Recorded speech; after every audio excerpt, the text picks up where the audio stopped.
Hello बच्चों, तो आप प्रश्न को देखते हैं। ए और बी के मान ज्ञात कीजिए जिसके लिए निम्नलिखित समीकरण निकाय के अपरिमित रूप से अनेक हल हैं। तो बच्चों देखो, यहाँ पर इसके लिए हमें समीकरण निकाय दिए गए हैं। 2 गुनी एक्स प्लस 3 वाई बराबर 9 तथा दूसरा समीकरण है पी प्लस क्यू गुनी एक्स प्लस 2 गुनी पी माइनस क्यू गुनी वाई बराबर 3 गुनी कोष्टक में पी प्लस क्यू प्लस 1। तो दिए गए प्रश्न की मुख्य अवधारणा की बात करें तो देखो, यहाँ पर यदि रैखिक समीकरण निकाय a1x plus b1y plus c1 बराबर 0 तथा a2x plus b2y plus c2 बराबर 0 के अपरिमित रूप से अनेक हल हैं। तो बच्चों इसके लिए हमें बीजगणितीय निरूपण की बात करें तो यहाँ से हमें ये प्राप्त है। देखो, a1 बटे a2 बराबर होता है b1 बटे b2 के, साथ ही बराबर होता है c1 बटे c2 के, अर्थात तीनों ही अनुपात यहाँ पर बराबर होते हैं। तो इस मुख्य अवधारणा की सहायता से बच्चों हम दिए गए प्रश्न को हल करेंगे। तो बच्चों देखो, यहाँ पर दिए गए रैखिक समीकरण निकाय की बात करें तो बच्चों यहाँ पर पहला समीकरण दिया गया है 2 गुनी एक्स प्लस 3 वाई बराबर 9। बच्चों इसे व्यवस्थित कर लेंगे तो यहाँ से हमें प्राप्त हो जाएगा 2 गुनी एक्स प्लस 3 वाई माइनस 9 बराबर 0। बच्चों इसे हम समीकरण 1 दे देते हैं। तथा दूसरा समीकरण की बात करें तो हमें यहाँ पर दे रखा है पी प्लस क्यू गुनी एक्स प्लस 2 गुनी पी माइनस क्यू गुनी वाई बराबर 3 गुनी कोष्टक में पी प्लस क्यू प्लस 1।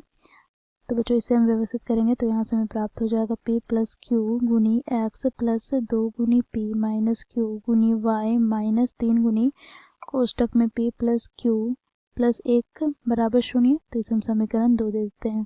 अब बच्चों देखो, समीकरण 1 तथा समीकरण 2 को बच्चों हम रैखिक समीकरण निकाय के मानक रूप से तुलना करेंगे। तो यहाँ से हमें समीकरण 1 में a1 का मान प्राप्त हो जाएगा, x का गुणांक अर्थात 2, b1 का मान प्राप्त हो जाएगा y का गुणांक अर्थात 3 तथा c1 का मान प्राप्त हो जाएगा -9। इसी प्रकार बच्चों दूसरे समीकरण को हम तुलना करेंगे तो हमें यहाँ पर a2 का मान प्राप्त हो जाएगा, x का गुणांक अर्थात p प्लस क्यू, b2 का मान प्राप्त हो जाएगा y का गुणांक अर्थात 2 गुनी p माइनस क्यू तथा c2 का मान प्राप्त हो जाएगा -3 गुनी कोष्टक में p प्लस क्यू प्लस 1। अब बच्चों देखो, क्योंकि हमें प्रश्न में दिया गया है दिए गए समीकरण निकाय के अपरिमित रूप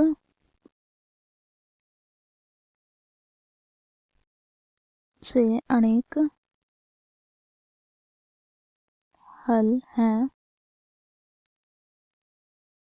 तो बच्चों इसके लिए हम लोगों ने बीजगणितीय निरूपण की बात देखे तो मुख्य उदाहरण में क्या देखा है, तो a1 बटे a2 बराबर होता है b1 बटे b2 बराबर होता है c1 बटे c2 के। अब बच्चों देखो, a1 हम लोगों ने क्या ज्ञात कर रखा है, तो बच्चों देखो यहाँ से 2 बटे में a2 का मान p प्लस क्यू बराबर b1 का मान 3 बटे b2 का, तो 2 गुनी p माइनस क्यू।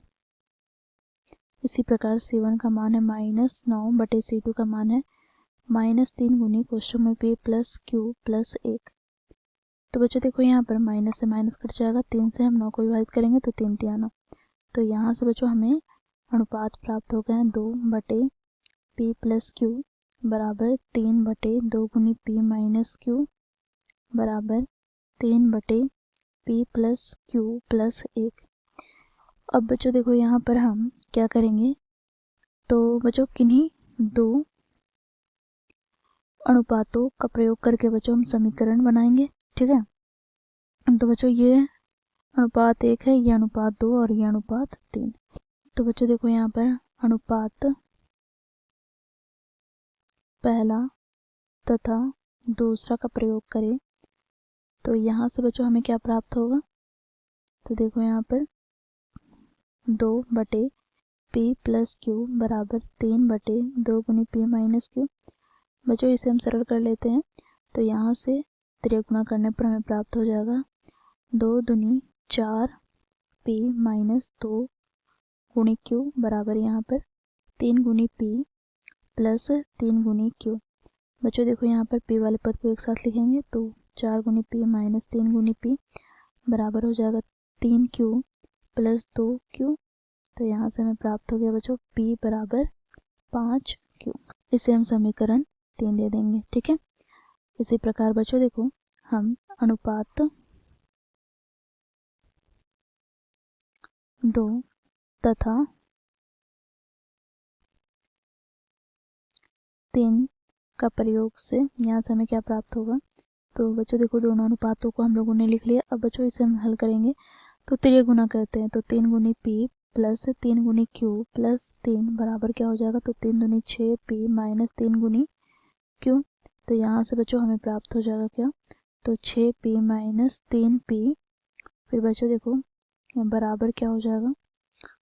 तो 3 क्यू प्लस 3 क्यू प्लस 3।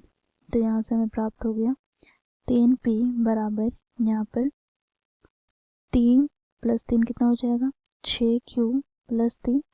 बच्चों देखो तीनों पदों से हम तीनों बेनिस लेकर हम इसे विभाजित कर दें तो पी बराबर हमें प्राप्त हो जाएगा 2 गुनी क्यू प्लस 1। ठीक है।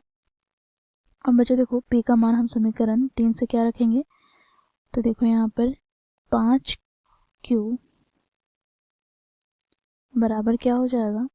तो देखो 2 गुनी क्यू प्लस 1।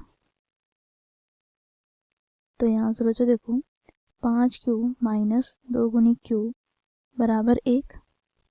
ठीक है। तो यहाँ से हमें प्राप्त हो जाएगा बच्चों देखो 2 क्यू बराबर 1 अर्थात यहाँ से क्यू का मान हमें प्राप्त हो जाएगा 1/2। अब बच्चों पी का मान ज्ञात करना है तो इस समीकरण 3 में क्यू का मान रखेंगे। तो बच्चों देखो समीकरण 3 में क्या है। तो यहाँ पर P बराबर 5 क्यू। तो यहाँ से P बराबर क्या हो जाएगा 5 गुनी 1/2 अर्थात P का मान हमें प्राप्त हो गया 5/2। तो इस प्रकार बच्चों हम लोगों ने P तथा Q का मान ज्ञात किया।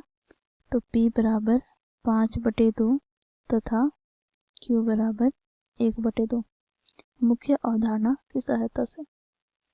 आशा करती हूँ आप लोगों को ये प्रश्न समझ में आया होगा। धन्यवाद।